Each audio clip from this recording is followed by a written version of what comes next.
The progress in our restoration on our 72 Nova has been substantial, and after stripping the bottom of the car and getting it in primer, this thing is nearly ready for final paint. However, prior to doing that, we need to do the rough fitment for our 4-link system. That means putting in the cross member, making sure everything fits, doing all the welding. This one's from QA1. Now, we're not doing a final install with the entire rear end and driveline. It's just a matter of getting the rough fitment and making sure everything goes in the right spot, so when this thing is ready for paint, there will be no more welding. My name is Trooper Max, and I'm restoring a car that's been off the road since 1977. But I've never done this before. I've taken the time to do my research, and I'm building the car of my dreams, hoping to inspire others to do the same. So today we're installing a 4-link system. Now this particular system is by QA1. There's other systems out there, but this one's a little bit different and it made sense for a project. Let me show you what's different about this one. All right, so let's just quickly take a look at what this kit comes with before we start putting this on. What makes this different than a traditional 4-link kit is the fact that it comes with a rear end. So our rear end on this car was originally an 8.5 10 bolt. So this 10 bolt has a 308 gear, no posi traction, factory axles, and factory drum brakes. So really, it's got no value other than the casing itself. If you have a rear end like this, my plan was to take out the axles, which are 28 spline axles, and put some 31 spline axles in. And what that would do is it would make this 8.5 essentially as strong as a 12 bolt. So it'd be a super strong rear end. And we were gonna use this, and like most 4-link kits, comes with U-bolts and all the bracketry. You do some welding and you put on the old with the new. What makes this one different is that it comes with a 4 9-inch rear end. So the 4 9-inch rear end that QA1 has provided has all the necessary bracketry actually welded into it. So there's no guessing. For a guy like myself, it's never installed a 4-link before. It's just a lot less room for air. So that was very appealing. And at the same time, this kit actually comes with axles. So these are 31 spline axles. They're rated for 650 horsepower. The rear end is rated for about 800. Makes sense for our build where our horsepower is gonna be about 600 to 700. Of course, it comes with the coilovers. These are dual adjustable coilovers.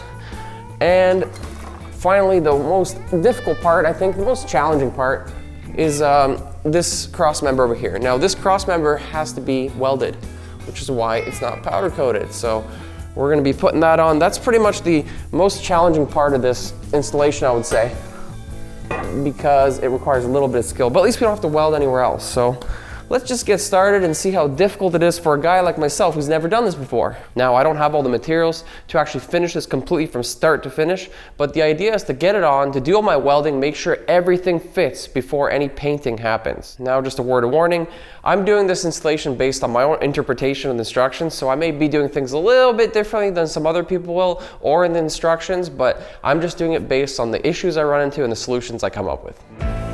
All right, we're actually gonna start in here. So the first thing we're gonna do is move our cross member into position, test fit it, and then we gotta get ready for welding.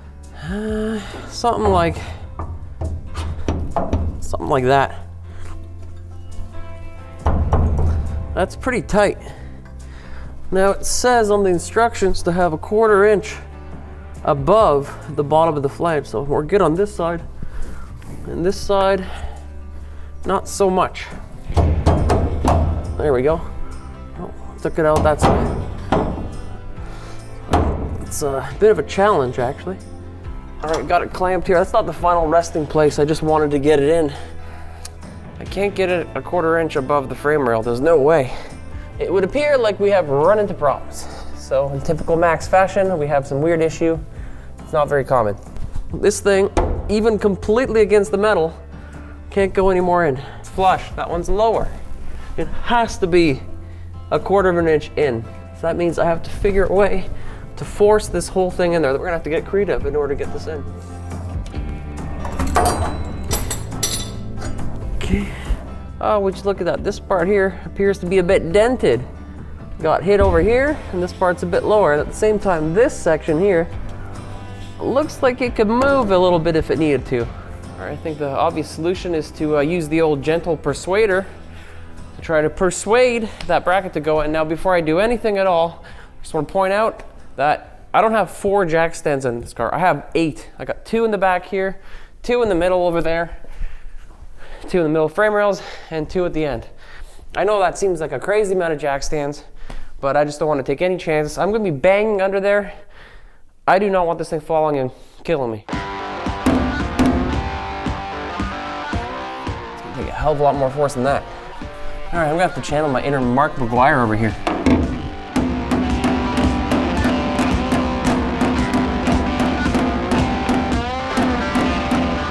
I'll be danged, it worked. Let's do a little bit over here.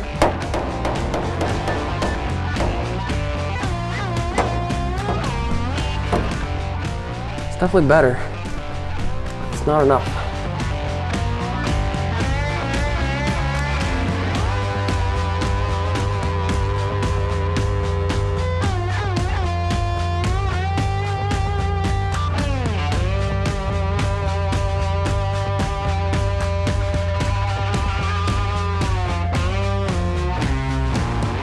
All right, after beating the living shih tzu out of this thing, I definitely made a lot of progress. So I had a bunch of issues here. First issue was we had to bash that up, so that helped a lot. This frame rail was too tight, so we had to bash the frame rail out. And then if I use a jack, I could actually get this to go up higher, so I put the jack under here. I think I can get the clearance. I'm pretty close there. In order to put this in, I have to get it prepped for welding. So this, any area where I have metal to metal, I actually have to sand it down. So I have to sand it down, put some weld through primer, both on this and on these, and then we can weld it. So that's the way to do it. Now the funny thing is, I've been bashing the hell out of this. Look how rigid this epoxy primer is. I bashed the crap out of it. It's not even chipped. So I'm really pleased to see how strong this stuff is. That was Eastwood epoxy primer. I like it. I'm very surprised of how it held up, because I really just went crazy. I didn't care. And it's funny because a lot of people are like, why the hell are you installing this now? You should, paint the car, get it all ready, and then put it in. It's because of this. Not everything's going to fit perfectly. Any sort of welding, if I paint this and weld, I'm going to screw up my paint. So I think I'm going to put this whole cross member in. I might even paint it all the same color. I'm not 100% sure yet. Haven't decided, but we'll have to see. Maybe you guys could let me know what you think. You think we should paint that cross member, or do we just leave it powder coated? I could work around it, but it will be more work. Anyways, this looks good. I'll get the sanders now and start removing this stuff.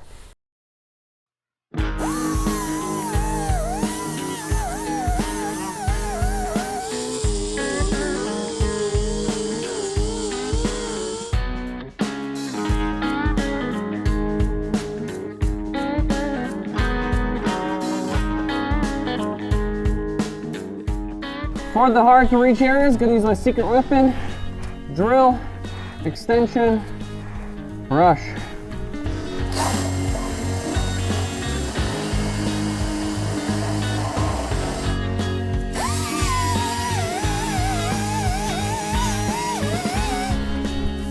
All right, so I removed the paint and all the surfaces. Now it's time to clean it up. Before we put our paint on, I'm just using Eastwood pre-painting prep. In this case, any sort of wax and grease remover will work. Really just a matter of spraying it on, cleaning it off. All right, so now that's prepped, ready to go. I actually ended up putting tape around the edges just so it's a little cleaner. I'm gonna do my weld through primer. So this is what I'm using. This is a copper weld through primer, needed on both surfaces, just so that we can paint this thing and make sure it's good to go. Because if we leave the epoxy on, we weld it, it's gonna burn right through. So we need to have weld through primer underneath, protect the surfaces underneath. All right, let's shoot it off.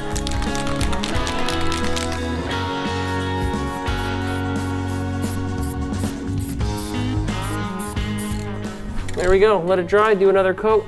Do the same thing on the cross member. We're gonna leave it overnight, and then tomorrow we'll put this thing on. It's the following day, our weld through primer has dried. It's on there. We got it on the ends of our cross member. We're gonna try to put it on, so let's see how it goes on now after all the modifications that we did. Not all Novas are created equal, that's for sure.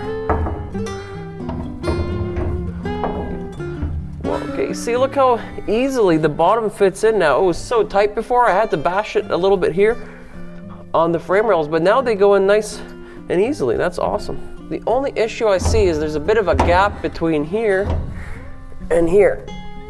All right, so the fitment's good in terms of the bottom, everything works. The problem is these sides over here on these flanges, I can't actually get it tight to the frame rails. I got about, I want to say, a 1/4 inch gap. So the problem is if I put this in, I got that gap. I don't want that. And I don't really want to take C-clamps and manipulate the metal. I could bend it and it can go in.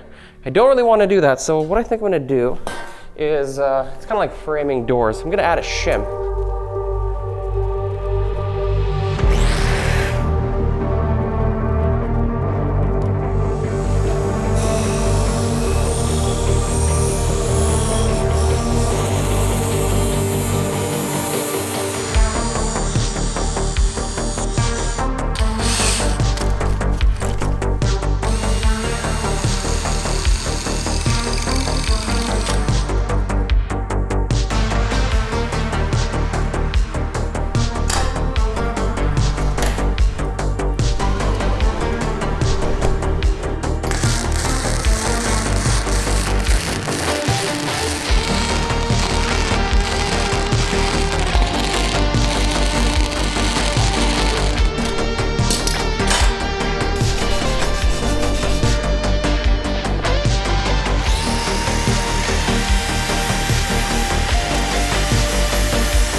All right, there it is, all doubled up. Let's try to put it on now, see how it fits. That should make up for the lack of thickness on the top there.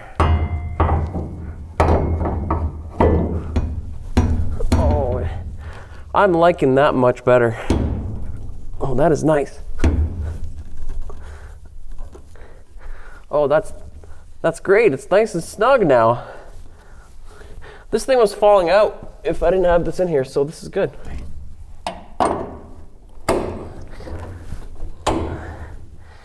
Good. Awesome. Now there still is a slight gap which I could close with C-clamps, but for now it's much tighter. I'm pretty happy with that. Before, the gap was just giant, so the whole 1/4 inch, if I were to squeeze it, it put a lot of tension on this thing. I just don't want to have this thing really working against itself the whole time, so this is much better. I just want to get this thing in as high as possible, so I'm just going to use a little bottle jack to help me out because I don't have 3 hands to hold this thing up. So. All right, so we're really close to getting this thing in this part. We got almost a 1/4 inch now. We got a 1/4 here, but it needs to go up just a touch. So what I've done is I have a piece of metal here, my jack, and I'm just going to put it up ever so slightly.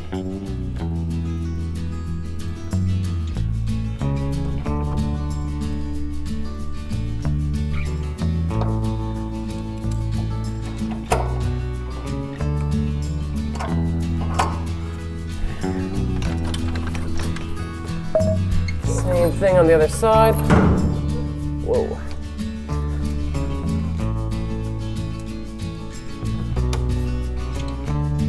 There we go, something like that. Now I'm just going to spend the time fine-tuning it, getting it in the exact position that I want, just using different methods in order to make it fit properly. Okay, so the bracket is in, everything's nice and tight. It's not perfect in every area. There's some areas where it's not all the way to it, just because the frame's a little bent in some areas. Now I got as close as I can to my 1/4 inch here, and what I'm going to be doing now is welding it in. So I'm going to plug weld these guys over here. There's 6 of them, and then you're supposed to go all the way around here. I'm actually going to go around this as well in some areas, just because I want a little more strength. But the difference is when I'm going to be doing this, just like I was welding another piece, I'm actually going to be going on medium heat rather than the higher heat and cooling it down right after. Just because these rails are pretty thin, so you could burn right through them. So I just want to put a little meat on there, let it cool down, come back to it, hit it with the high heat, and go from there.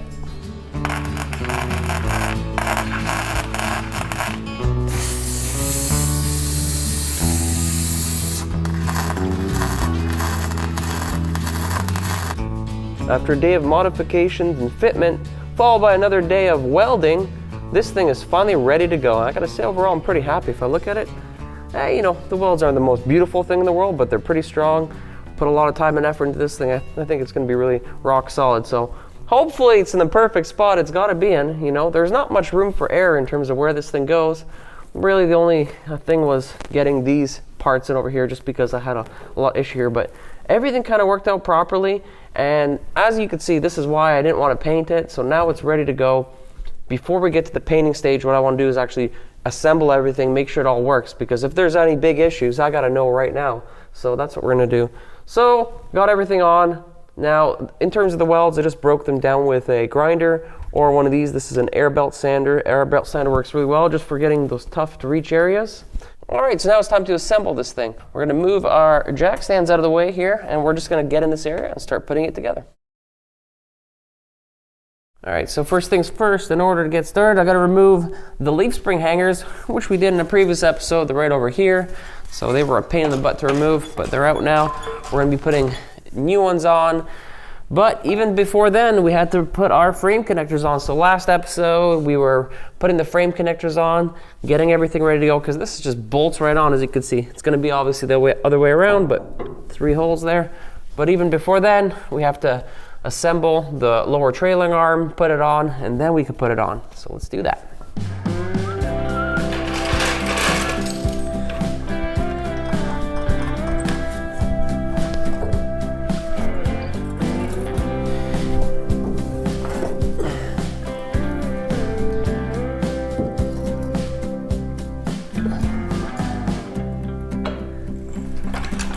25 5/16, hold the hole, trailing arm, washer, bolt, trailing arm, spacer,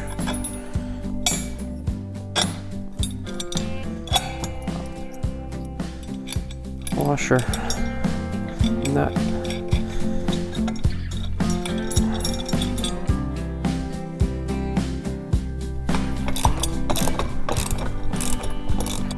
75 foot-pounds.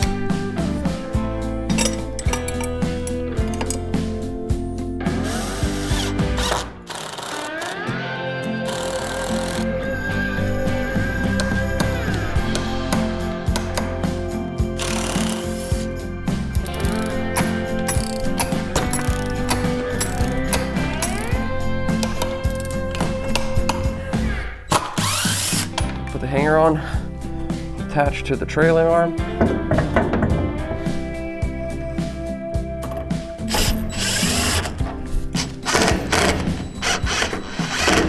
Get this out of the way so it doesn't decapitate me while I'm putting this on. Okay, tricky part, putting the bolts in and catching it with this nut. I'm gonna start the front first. Because I have alien fingers, there's no way I could put that on. So we're gonna do a little trick. We're gonna take a piece of paper towel, put it on the nut. We're gonna try to feed it in all the way in there.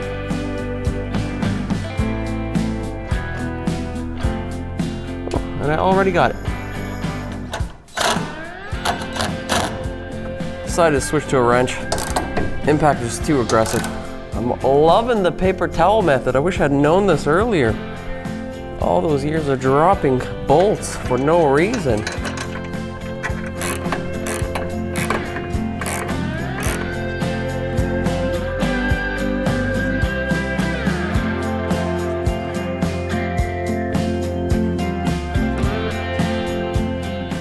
Upper trailing arm we're gonna put in here. Bolt, washer, spacer. Arm. Another spacer. Washer. Nut.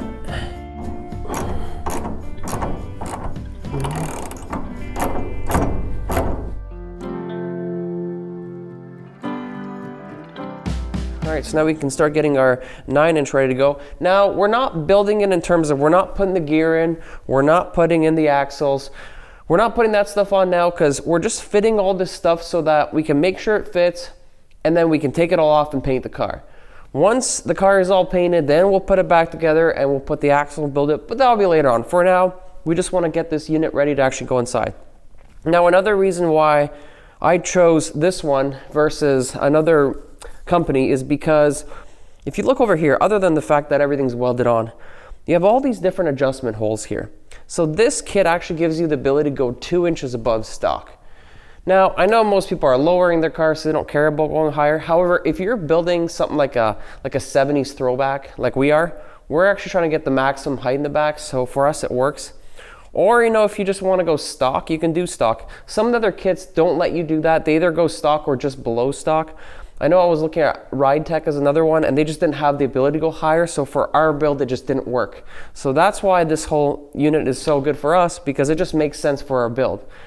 Now, obviously, I would have, if I was just building this car and I had a good rear end with everything, I wouldn't have even taken this. But the fact that we did really gives us the ability to do anything we want, which is great. So that's what we're gonna do. So let's talk about the height. All right, so if you focus here, there's a lot of holes. We got 3 below here and 7 at the top. The 3 below are for the lower trailing arm. They say to recommend starting in the middle. So that's where we're gonna put the trailing arm, but that's once the rear end's in. Now what we're gonna do now is we're gonna put in our L brackets to put our coilovers on. The idea is you just pick them like this, and the cool part about it is you can do this and set your coils and you put them in, or you can actually flip these bad boys like this, and if you flip them like this, all of a sudden your coil is much higher. So we want higher ride height. That's what we're gonna do. So we're not only just gonna flip these, we're gonna take them and we're gonna go all the way up here. I'm not going to the maximum. I'm just gonna go 1 hole below for now, just to see how it works. And that will just give us the ability to have maximum ride height, but it's totally adjustable. You do what you want. It's just a really, really flexible system. Okay, these are labeled. This one's passenger side. That's good. This is the passenger side. Let's just start with 1 for now. Same as everything else. Piece. You got your bolt with the washer. It goes inside. And on the inside, washer, nut. It's really as simple as that.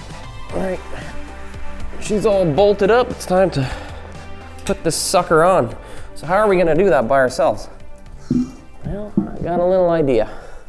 All right, so we're by ourselves and all we got is a jack. Pretty primitive, right? Well, sometimes you just gotta think smarter and not harder. You know, in the past, I've taken out transmissions, I put them in and almost killed myself with them following me. And by doing that, I developed an idea to be a little safer if you're by yourself. So what I do is take a jack, and rather than put this on here, I made a little contraption that looks like this. Basically, it goes on top, and then you can put whatever you're lifting, in this case the rear end, we'll put on top, and then we can actually strap it with straps through here. Now this one might be a little high because I was using it on my Jeep, but if this works, we'll put it on. If it doesn't, we'll make a shorter one. However, the idea of how this works, it's pretty much the same thing. All right, so here's some creative problem solving. These pieces actually come out. See? And I drilled some holes in here, line them up. Okay, tighten her up. Okay. All right, all 3 bolts tightened. Now check this out. Flat surface.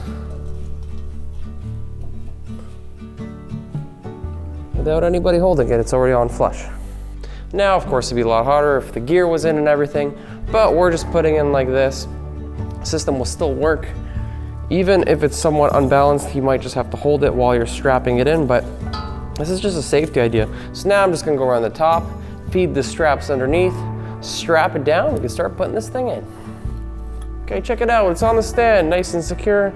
This thing still could be moved and manipulated, but now it's safe. I can actually safely bring it up and bring it down without any worry that this thing's gonna topple all over and kill me. So hopefully it's not too high, and we're gonna see if we can put this thing in. Now we're just gonna put it all the way down, something like that, and we're just gonna bring it over.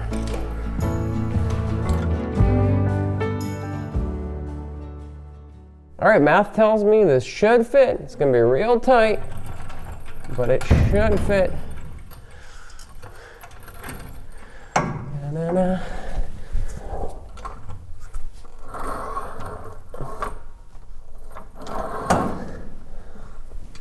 It's working.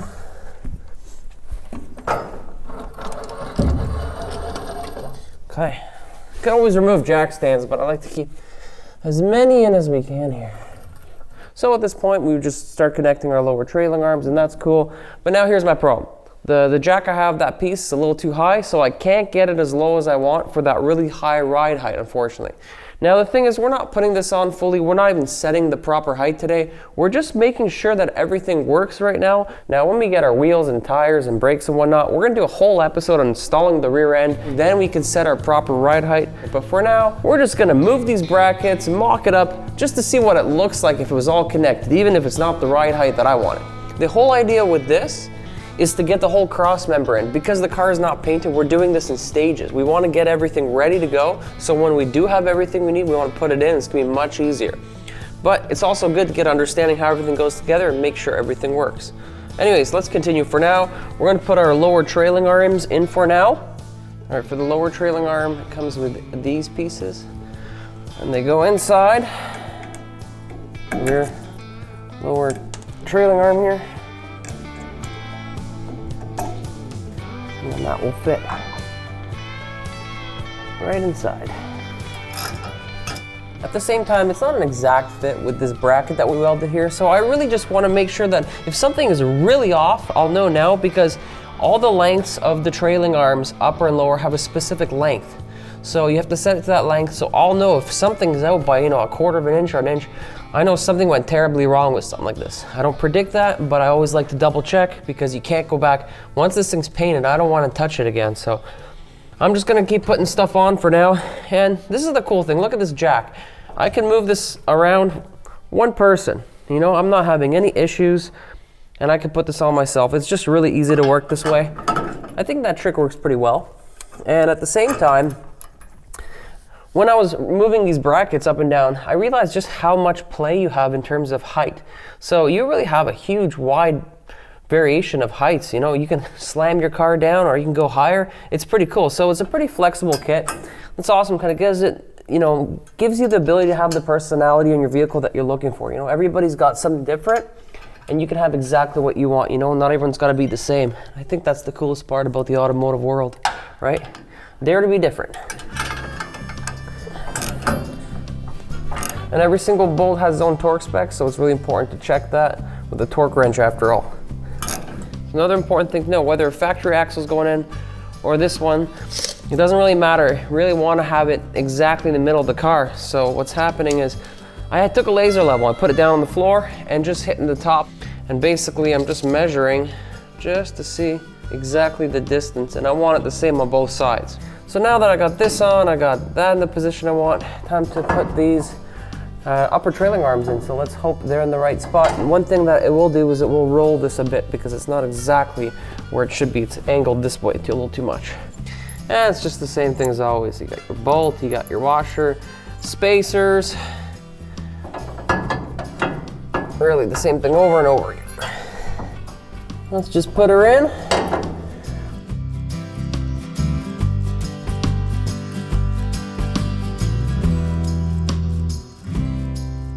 All right, so upper trailing arms are in, the lower trailing arms are in. It's level. I made sure to measure from the bottom of the frame rails to the top of the rear end on both sides, the same height. It's exactly in the middle. So from the hub here to the end of the quarter panel, it's the same distance. Everything's pretty much where it should be, and it's centered like this. So the coolest part about it is putting these things on, even with the right lengths, I didn't have to change them at all. It went in pretty much perfectly.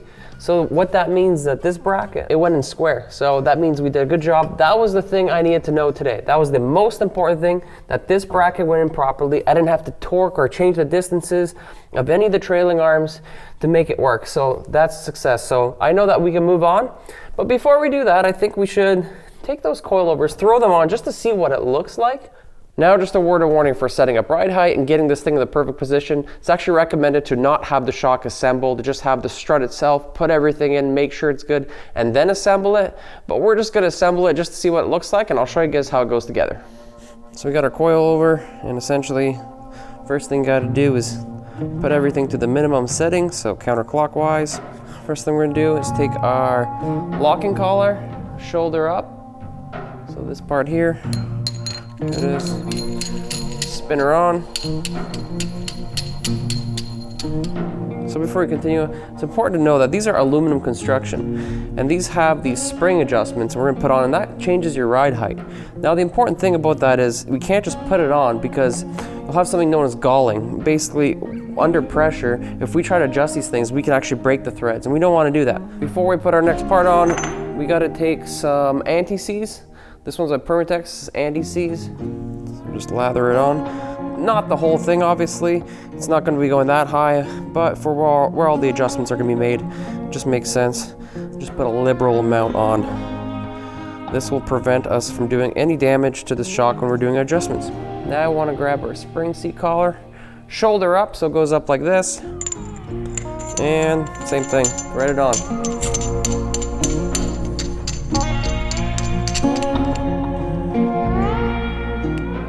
At this time, we're putting it all the way down because when we're going to be putting on our coil, we want to make sure we can close this thing, so we got to have it all the way down. Now the next stage is to put on a washer. This is what it comes with. However, it also comes with this optional thrust bearing kit, and basically this one has 2 washers and a thrust bearing, and this just allows for ease of adjustment, height adjustment.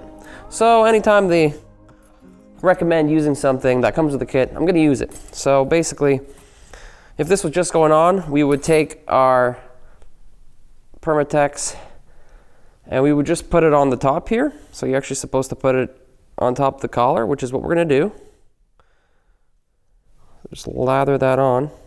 And then we just drop the washer on, and that'd be the end of it. But that's not what we're going to do. So in the instructions for the thrust bearing, it says to put that on, put one of these washers on, use more of the anti-seize on top of that, so that's what we're going to do. So you got to cover both sides of both washers. And then it says to grab your thrust bearing, which looks like this, and put it over top, drop it down, boom. And then grab the last washer, more anti-seize on this side. Okay, just like that. And now we put it on top. It lands on the thrust bearing. So it's kind of a mess at this point. And it says to coat this side of the washer, so lots of anti-seize. I didn't see everybody use this kind of stuff on these parts, but because it's quite messy, I'm not sure why they didn't do it, but it says it in the instructions, so that's what I'm gonna do. Okay, there we go. So now it's kind of a sandwich, 3 layers. Now we take our shock and we're going to extend it fully. Okay. Grab our coil, put it on. Now with it fully extended, it should be pretty easy to put this last collar on. All right, so with that part done, now I'm going to move the shoulder collar up just so it starts sitting flush there. Now it's going to be a lot easier to do this once it's on the car. Right now I'm just doing it so that this whole assembly is good. But you see, as I turn it, the top part gets tight now because the whole coil has gone up. So I'll show you how it works. The idea of the shock is you have this shoulder collar here, and basically it goes up. And the higher you put it, the more compression it puts on the spring. And once that's done, you just take the lock, you put it all the way up, and then you're going to tighten it with one of these wrenches that comes with it. Man, I really wish I had all my parts to just get this thing 100% done, but for now we can get a little excited. Let's see what this thing looks like. It's looking pretty good. Let's take those ratchet straps off now, shall we? And there we go.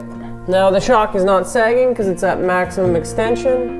We'll be doing a whole episode on how to set these up properly and do the ride height and whatnot. And then when the wheels are on, we will put the car down and it will go even lower. And that's when we can start setting our proper ride height and everything and messing around with it. But right now, until we have that, there's really not a point to it. But for now, I have to say, in terms of assembling this thing, it wasn't bad at all. It looks awesome. So there it is, our QA1 9-inch rear end with the 4-link system and the coilovers. Man, it looks freaking awesome if I don't say so myself. Pretty excited about this. It looks great. I can't wait to see the handling on this, going from, you know, just crappy leaf springs to this. It's going to be quite a big difference, and having the solid body mounts on the subframe on the front and the frame connectors, wow, it's just I think it's going to be some next level stuff, so I'm pretty excited for that. Now it looks so good, it's almost a shame I got to take it all off, because after this I got to start doing all the paint work and all the body work. But at least I could rest easy knowing that that cross member is in where it's supposed to be. That was the biggest challenge of this job. It wasn't necessarily easy, but it's in. But overall, the job wasn't difficult. I gotta tell you, for a guy that's never done any suspension, the only thing I've ever done is change a strut. This is the first time doing this whole system like this. It really wasn't that hard. So just goes to show you that they really made this designed for anybody to do. Obviously, there's still gonna be some more, you know, getting in perfect position and whatnot and fine tuning, but that'll be later on. It's still pretty straightforward in instructions. I can't see it being a problem. But that said, I did run into some problems. I didn't have the proper instructions for this kit because of how new it is. I had to get the information, like knowing exactly where everything goes and which holes. But I gotta tell you, I end up calling QA1 and they helped me out, and the customer service is awesome. So nice people, very polite, and they were very helpful. So what more can you ask for? I'm pretty happy. And the last thing about the system is now I have the stock width, but you can actually get a narrowed one, which is really cool. Not only is there a narrowed one, but you could also get better coilovers if you want. There's another kit, the level 3, it's a little more expensive. That's really for drag racing, really serious people. For a guy like me, this the level 2 with the 2 adjustments and whatnot, that is good enough. This is still going to be such a huge upgrade from what we had. So it's going to be pretty exciting to think that this car that's been off the road for nearly 50 years is going to come back with such fury and might. It's going to be awesome. All right, well, we got to start taking this stuff off, and next up we got to start busting some rust. There's still a lot of parts around the shop. There's so many things that I hope I can save. I don't know if we could save all this stuff. It's just in really rough shape. We're just going to give it our best shot, see what we can save and see what we have to get remanufactured, and then we're going to start building this thing. We'll see you guys next time.